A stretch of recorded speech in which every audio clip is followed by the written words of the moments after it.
ఒక పంటేసి ఎట్లా వస్తే డబ్బులు అట్లా వస్తాయని చెప్పి గురించి నాకైతే 100% సక్సెస్. మీ సంతోషంతో మీకు కళ్ళల్లో నీళ్ళు వస్తున్నాయి. పడుకుంటే ఎప్పుడు లేచిపోతున్నాయి మాకే తెలియకుండా. వీరు నాయకోటి మల్లేష్ గారు, నాన్నగారి పేరు వెంకయ్య గారు. ఆయన యాక్చువల్గా నారాయణఖేడు మంచి రైతు. వీరు ఇక్కడ మంచి బిజినెస్ ఉండేది.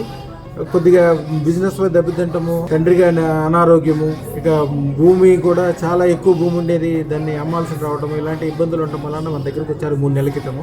ఈయన ఎన్నెన్ని అద్భుతాలు చెప్తున్నారంటే ఎంత సంతోషంగా ఉన్నారంటే ఇప్పుడు వాళ్ళ నాన్నగారికి చాలా మంచిగా ఇవ్వటము, బిజినెస్ విషయంలో కూడా అన్ని రకాలుగా మంచిగా ఇవ్వటము, నేను కళలో కనిపించి వారికి మంచి డైరెక్షన్ ఇవ్వటము, ఇవన్నీ కూడా ఆయన చాలా పాజిటివ్గా అనుకుని నేను ఇప్పుడే వచ్చి నాకు అమ్మవారికి సన్మానం చేసి ఇప్పుడే వారిని అడిగి ఏమి జరిగింది, ఎలా జరిగింది అన్నీ అడుగుతాను.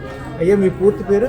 మల్లేష్. ఎక్కడ ఉంటారు మీరు? నిజాంపేట. ఇప్పుడు ఉండేది నిజాంపేట. యాక్చువల్గా అసలు నారాయణఖేడ్.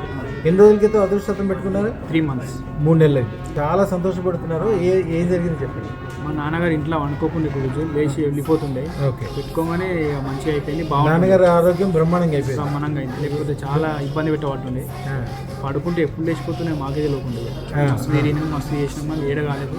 మీరు రాగానే ముందు చాలా చోట్ల ట్రై చేశారా? ట్రై చేసినాం, కాలేదు.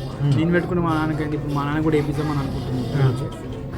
అన్నీ మంచిగా అయిపోతుంది రాబోయే కాలం.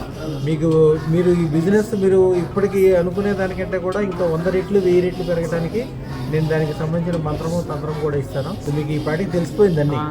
మీకు కళ్ళలో కనిపించాను అవన్నీ చెప్తున్నారు కదా, అది కూడా చెప్పండి. ఎంత అందరికీ తెలుస్తుంది. కళలో ఒక పంటేసి ఎట్లా వస్తే డబ్బులు అట్లా వస్తాయని చెప్పి గురించి అన్ని మంచిగా అనిపించింది గురించి నాకైతే 100% సక్సెస్. మీ సంతోషంతో మీకు కళ్ళల్లో నీళ్ళు వస్తున్నాయి. అందరూ ఏది అనుకుంటారు కదా, అది సంతోషం. అది ఏది ముట్టుకుంటే అది బంగారం అవుద్ది. అమ్మవారు తన యొక్క 100 సింహంతలతో వచ్చి మీ చుట్టూతో వచ్చిన కాపలా కాస్తూ అన్ని రకాల సౌకర్యాలు, సుఖాలు, సంతోషాలు ఇస్తుంటుంది. మీ శత్రువుల్ని పారిపోయేటట్టు చేస్తే, మిత్రులు పెరిగేటట్టు చేస్తే అంతా మంచి జరుగుతుంది. శుభం బియాత్ కళ్ళు చూసుకోండి.